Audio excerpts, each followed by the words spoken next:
Cut off depend করবে কয়েকটা ফ্যাক্টরের উপর। সেই ফ্যাক্টরগুলো welcome to knowledge V point. এখন আলোচনা হবে ওয়েস্ট বেঙ্গল ফুড এসআই এক্সামের কাট অফ নিয়ে বা সেফ স্কোর নিয়ে। জাস্ট এক্সামটা কমপ্লিট হলো, 2টো দিনে 6টা শিফটে এক্সাম কমপ্লিট হলো। হিউজ নাম্বার অফ ক্যান্ডিডেটস কিন্তু অ্যাপিয়ারিং হয়েছিল এক্সামটাতে। তাহলে এখান থেকে দাঁড়িয়ে সেফ স্কোরটা কত হতে পারে, তোমরা কেমন এক্সাম দিলে আর কত কাট অফ হলে তোমরা একটা নিজেদের মধ্যে বেটার ফিল করবে আর ইন্টারভিউয়ের জন্য প্রিপারেশন নেবে, সেই জায়গাটা আজ ক্লিয়ার হবে আলোচনার মধ্য দিয়ে। ভিডিওটা শেষ পর্যন্ত থাকো, অনেক কিছু জানতে পারবে। এস্টিমেশনটা বা ক্যালকুলেশনটা এমনভাবে দেওয়ার চেষ্টা করব তোমরা শুনে বুঝতে পারবে যে কতটা নিখুঁত হতে চলেছে আজকের আলোচনাটা। কাট অফটা আশা করি যে এস্টিমেশনটা দিতে চলেছি এর বাইরে কিন্তু যাওয়ার সম্ভাবনা নেই। যে সেফ স্কোরটা বলতে চলেছি এবং অনেকটা স্টাডি করার পরেই কিন্তু এই সেফ স্কোরটা আমি নিয়ে এসেছি তোমাদের কাছে, যে কত সেফ স্কোর হলে তোমরা নিজেদেরকে বেটার ফিল করবে এবং ইন্টারভিউর জন্য প্রিপারেশন নেবে বা কাদের ইন্টারভিউর জন্য কল আসতে পারে। কাট অফ ডিপেন্ড করে এক্সামের যে টোটাল ভ্যাকেন্সি, সেই ভ্যাকেন্সি নাম্বারের উপর। ভ্যাকেন্সি নাম্বারটা যদি বেশি থাকে তাহলে কাট অফটা কিন্তু কম হয়, আর ভ্যাকেন্সি এটা যদি কমে যায় তাহলে কাট অফটা কিন্তু বেড়ে যায়। ওকে, তারপর কোশ্চেন কোয়ালিটির উপর ডিপেন্ড করে, হার্ড না মডারেট নাকি সিম্পল কোশ্চেন বা নর্মাল কোশ্চেন তার উপর ডিপেন্ড করে। তারপর ডিপেন্ড করে ছেলেমেয়েরা বা ক্যান্ডিডেটরা কেমন এক্সামটা দিয়ে এলো তার উপর ডিপেন্ড করে। ওকে, তাহলে সেই সঙ্গে ইন্টারভিউয়ের জন্য কল করা হবে কতজন ক্যান্ডিডেটকে তার উপরেও কিন্তু ডিপেন্ড করে। ওকে, একটা ক্যান্ডিডেটের জন্য কতজন ক্যান্ডিডেটকে, 10জনকে না 4জনকে না 5জনকে ডাকা হবে ইন্টারভিউ, তার উপরেও কিন্তু ডিপেন্ড করে। তাহলে আমরা কিন্তু এই বিস্তারিত আলোচনায় যাব ফুড এসআই ওয়েস্ট বেঙ্গলের। জাস্ট এক্সামটা কমপ্লিট হলো, তাহলে এই ফুড এসআই এর কাট অফটা কত, সেভ স্কোরটা কত হতে পারে, তুমি কত পেলে তুমি প্রিপারেশন নেবে ইন্টারভিউয়ের জন্য, তাহলে সেই জায়গাটা ক্লিয়ার হবে। সবাই এক্সাম দিয়ে এসেছো, নিজের সেভ স্কোরটা জানো যে কে কতটা করে এসেছো, তাহলে সেখান থেকে যে সেভ স্কোর বা কাট অফটা আমি আপডেট দেওয়ার চেষ্টা করছি এই এস্টিমেশনের বাইরে আশা করি হবে না।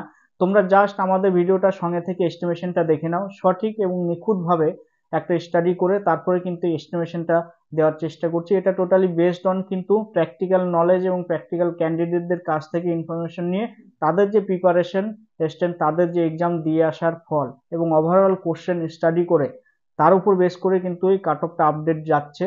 ওকে, তাহলে সেই আপডেটটা তোমরা মাথায় রেখে কাট অফটা দেখে নাও যে কার কত সেফ স্কোর আসতে চলে। 13 লাখ প্লাস, অর্থাৎ 13,50,000 যদি আমরা ক্যান্ডিডেট ধরে নিই যারা ফর্ম ফিল আপ করেছিল।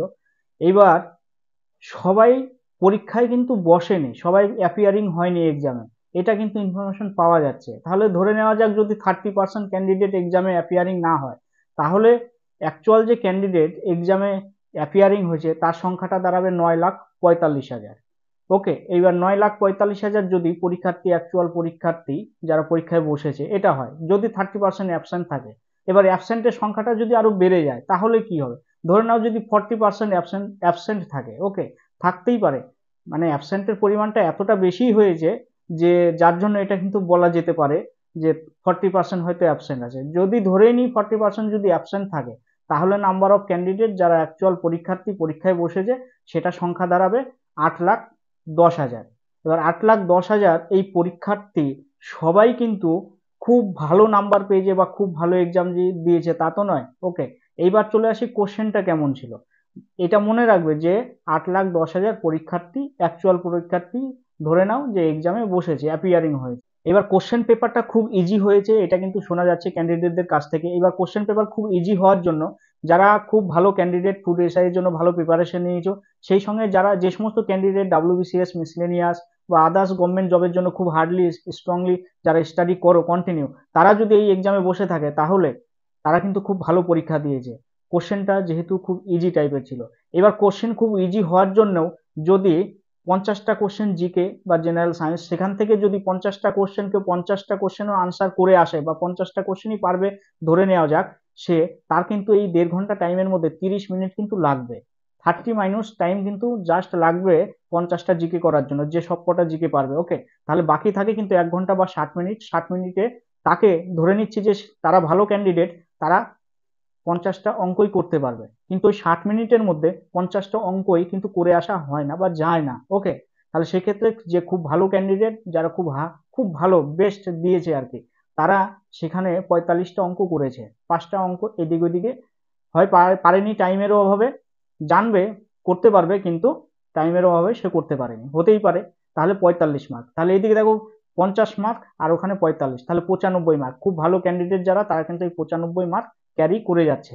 এইবার কথা হলো এখানে আরেকটা কোশ্চেন, যে ওই 30 মিনিটে যে 50টা জিকে করবে ওইখানে কিন্তু মিস্টেক হয়, 50টা পারলেও মিস্টেক হয়, মানে পয়েন্টিং করার সময় বা ফিল করার সময় কিন্তু এ বি সি এর জায়গায় কিন্তু এক্সচেঞ্জ হয়ে যায়, কখনো কখনো চেঞ্জ হয়ে যায়। তাহলে সেক্ষেত্রেও বা একটা দুটো জানা কোশ্চেন থাকলে দেখা গেল ভুল করে অপশনটা ক্লিক করে আসা হয়েছে, তাহলে সেক্ষেত্রে কিন্তু আমি 5টা মার্কও যদি বাদ দিই তাহলে দাঁড়ায় 90 মার্ক। তাহলে খুব ভালো ক্যান্ডিডেটরা চোখ বুঝে কিন্তু 90 মার্ক পেয়ে যাচ্ছে, একদম কোনো অসুবিধা নাই, নো ডাউট। ওকে, এইবার এখানে কোশ্চেন দাঁড়ালো যে এটাই, যে 90 মার্ক কতগুলো ছেলে মেয়ে পেতে চলেছে। এই 8 লাখ পরীক্ষার্থী যদি এক্সামে অ্যাপিয়ারিং হয়ে থাকে, তাহলে এই 8 লাখের মধ্যে কত পার্সেন্টেজ বা সংখ্যায় কতগুলো ছেলে মেয়ে বা ক্যান্ডিডেট এই 90 মার্ক ক্যারি করতে চলেছে। ওকে, এর উপরে ডিপেন্ড করবে কিন্তু টোটালি কাট অফটা, যেহেতু কোশ্চেন পেপার খুব সহজ হয়ে। যদি আমরা 10% ধরি যে 90 বা 90 প্লাস পেয়েছে, তাহলে 8 লাখ ছেলে মেয়ে ধরে নেওয়া যাক পরীক্ষার্থী, তার থেকে দেখা যায় যে 80,000 ছেলে মেয়ে কিন্তু 90 বা 90 প্লাস স্কোর করতে চলেছে। ওকে, এইবার যদি সেটা 5% হয়ে যায় তাহলে সেক্ষেত্রেও দেখা যায় যে 90 বা 90 প্লাস যে স্কোর করার সংখ্যা বা ছেলে মেয়েদের সংখ্যা সেটাও কিন্তু দাঁড়িয়ে যাবে 40,000, 40,000। তাহলে এখানে দেখো আমাদের ভ্যাকেন্সিটা 480। এবার এই 480টার সিটের জন্য, প্রত্যেকটা সিটের জন্য যদি 10টা করে ছেলে মেয়েকে ইন্টারভিউ ডাকা হয়, তাহলে সেক্ষেত্রে 4,800 ছেলে মেয়ে ইন্টারভিউ কল পাবে। ওকে, এইবার আশা করি একটা সিটের জন্য 10 জনের বেশি ইন্টারভিউ ডাকা হবে না।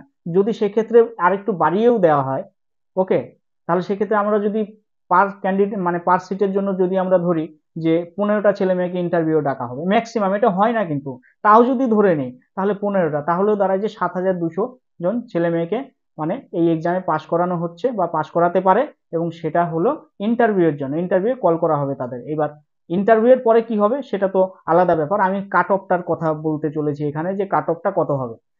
আশা করি যে 100% কনফার্ম যে 5% ছেলে মেয়ে 90 বা 90 প্লাস মার্ক কিন্তু পাবে। তাহলে সেক্ষেত্রে কিন্তু সেখান থেকে প্রথম 7,200 বা 4,800 ছেলে মেয়েকে কিন্তু পাস করাতে পারে বোর্ড, বা ইন্টারভিউয়ের জন্য ডাকতে পারে।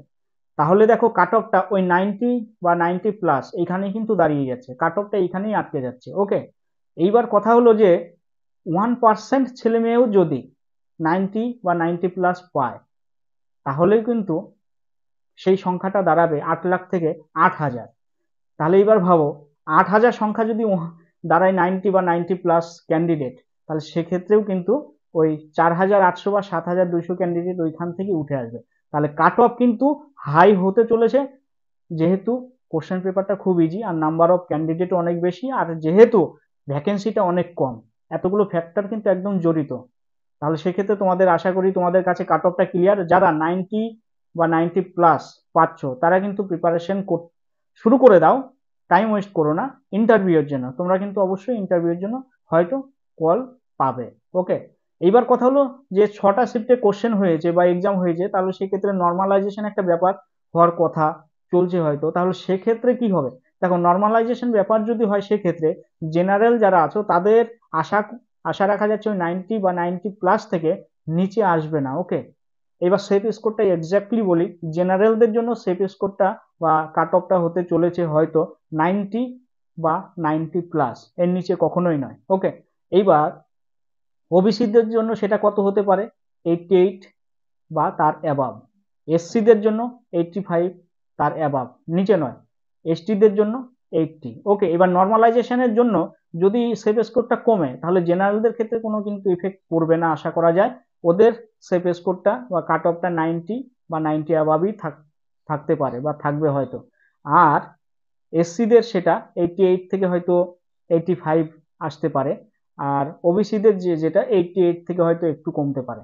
ওকে, তাহলে এইখান থেকে আর এসটি যারা তাদের কিন্তু 80 প্লাস থাকছে। তাহলে এই হলো কাট অফ ডিটেলস আলোচনা।